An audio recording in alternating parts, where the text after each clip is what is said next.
Let's take a look at some of those trade-offs that happen when you change the confidence level.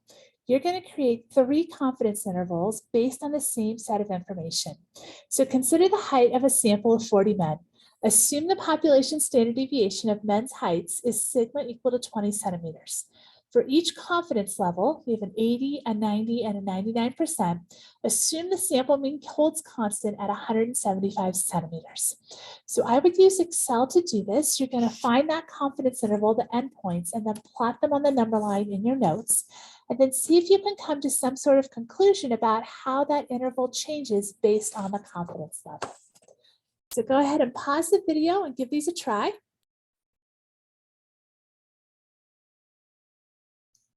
All right, so let's take a look at these.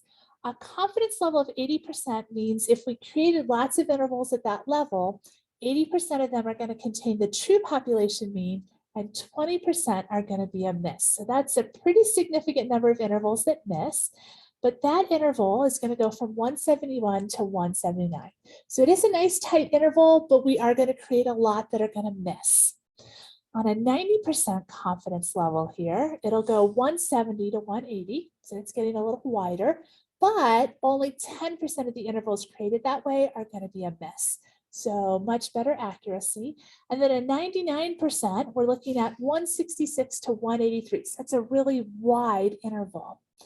Okay, so the trade-off here is that as the confidence level increases, the width of the interval also increases. And as that level decreases, the interval decreases. So this is an important thing to keep in mind. For example, I could tell you that I'm 100% certain that everyone in this class has a grade from an A to an F. That's not really helpful information, but I have covered 100% of my bases, right? So you might be willing to trade some of that certainty if I could say, I'm 95% certain that the average grade in this class is an A minus, for example, right? So that trade-off is you can get a much narrower grouping. An A minus might be like an 89 to a 92%. You have a much narrower interval, but you are trading off that 5% of those intervals created that way will be a miss. So there's our relationship there with the confidence level. Come back in the next video, and we're going to look at how the sample size impacts the width of the interval.